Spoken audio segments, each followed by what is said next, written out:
Et puis notre invitée ce soir, c'est Marine Le Pen, candidate du Front National. Bonsoir Marine Le Pen. Alors depuis quelques semaines, vous évoquez souvent vos difficultés à trouver les 500 signatures nécessaires pour être candidate. Vous avez même posé une question hier au Conseil constitutionnel, vous y êtes rendu vous-même. Est-ce que vous pouvez nous dire ce soir où vous en êtes exactement dans la collecte de ces signatures ? Écoutez, nous avons des pires difficultés parce que le système cherche tout simplement à m'empêcher d'être candidate. Je suis la seule qui peut le faire turbuler, la seule qui ait la capacité aujourd'hui d'arriver au second tour. Et par conséquent, on me glisse des pots de banane sous les pieds, pas tant à moi d'ailleurs qu'aux millions de Français qui s'apprêtent à voter pour moi. Mais je veux rester optimiste. Parce que je sais que j'ai le peuple derrière moi. Et le peuple peut tout changer. Lors de chaque élection, pourtant, et c'était le cas d'ailleurs pour votre père, Jean-Marie Le Pen, chaque fois cette question se pose. On a envie de vous demander pourquoi vous ne vous êtes pas préoccupé de ce système auparavant et de ses difficultés. On s'est préoccupé tant de fois de ce système, madame. Monsieur Sarkozy avait d'ailleurs promis de le changer en 2007, une des centaines de promesses qu'il n'a pas tenues. Alors Nicolas Sarkozy, puisque vous en parliez, vient de se déclarer. Dans ses premières propositions, il y en a eu quelques-unes, il combat notamment les élites, les corps constitués, les intermédiaires. Est-ce qu'il ne marche pas un tout petit peu sur vos plates-bandes, ou en tout cas sur les terres du Front National? Non mais c'est plus une ficelle, c'est un câble. Je veux dire, là on est face à l'imposture, le cynisme... le plus terrifiant de la personnalité de Nicolas Sarkozy. Parce qu'enfin, il a été le président du Fouquet's. Il a été le président des élites pendant 5 ans. Et aujourd'hui, il voudrait nous faire croire qu'il est le candidat du peuple contre ces mêmes élites. Mais qui est capable de croire cela? Je sais bien qu'il a pour volonté de faire oublier en 2 mois ce qu'il a fait pendant 5 ans. Mais moi, j'en appelle à la responsabilité du peuple français et à sa mémoire, qui n'a pas besoin d'être très longue pour se souvenir de tout ce que Nicolas Sarkozy n'a pas fait et surtout de tout ce qu'il a fait et qui a entraîné notre pays au bord de la faillite, qui a entraîné l'effondrement du pouvoir d'achat, l'explosion de l'immigration, l'explosion de l'insécurité. Entre-temps, il y a eu même 2 crises internationales très graves.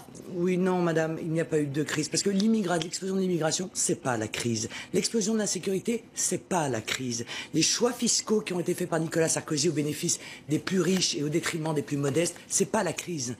C'est une volonté politique qu'il a appliquée pendant 5 ans et dont on ne voit pas pourquoi il changerait aujourd'hui, malgré, encore une fois, ses grandes promesses. Alors justement, on parle de propositions économiques, de promesses économiques.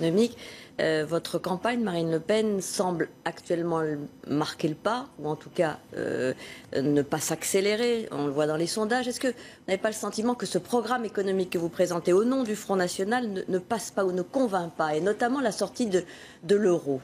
Non, je ne crois pas du tout, madame. En tout cas, les questionnaires et les sondages le montrent. Je suis, madame, la candidate de la révolte populaire face au système. Je suis la candidate de la vérité face au mensonge. Et j'ai face à moi 2 personnes qui disent sur le territoire national l'inverse de ce qu'ils disent à l'étranger. C'est à l'étranger qu'il faut juger de la conviction profonde de M. Hollande et de M. Sarkozy. Ce qu'ils font, ce qu'ils disent à l'étranger. Oh, pas quand ils vont faire la quête au Qatar, oui. Ou la fête à la Mamounia. Mais chacun est jugé sur la crédibilité de son programme. Non, madame, quand M. Hollande va rassurer les banquiers de la City en disant la gauche a gouverné pendant 15 ans, pendant lesquels elle a libéralisé l'économie et ouvert les marchés à la finance et à la privatisation, il n'y a pas de crainte à avoir, dit-il. Ça, c'est la vérité. Quand Nicolas Sarkozy vend le référendum aujourd'hui, comme s'il l'avait découvert... Vous pourriez être d'accord avec des idées de référendum. Mais ça n'est pas le problème, madame. Le problème, c'est la sincérité. Il y a quelques semaines, M. Nicolas Sarkozy a empêché le peuple grec d'être entendu lors d'un référendum. Il a tout fait pour faire annuler le référendum que le gouvernement grec était en train d'organiser. Ça, c'est le vrai Nicolas Sarkozy. Ça, c'est le vrai François Hollande. Au-delà de la sincérité, les propositions comme la sortie, j'y reviens, la sortie de l'euro, est-ce que vous pensez que ça peut convaincre aujourd'hui les Français? Les Français n'y croient pas vraiment. Vous-même, par exemple, est-ce que vous avez gardé des francs? Madame, non, mais ça n'a rien à voir. Le nouveau franc ne sera pas l'ancien franc, et vous le savez bien. De l'euro. Madame, il faut que les Français regardent ce qui se passe en Grèce.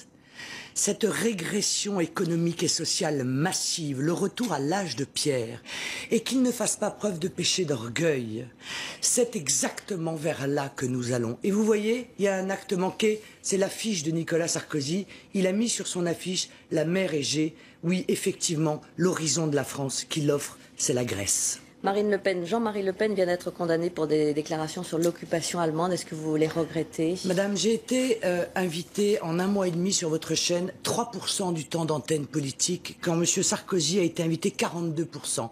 Alors si je pouvais éviter de perdre mon temps à parler d'une affaire vieille de 7 ans, ça m'arrangerait. Vous êtes invité, comme la plupart des autres candidats, comme tous les autres candidats. Selon le CSA. Selon les règles c'est pas moi du qui parle, c'est le CSA. De toute façon, 3% à l'issue de la du campagne. temps d'antenne, 42% pour le président. Ça a peut-être aussi une influence sur les sondages dont vous parliez tout à l'heure. En tout cas, vous étiez notre invité ce soir. Merci beaucoup d'être venu sur ce plateau.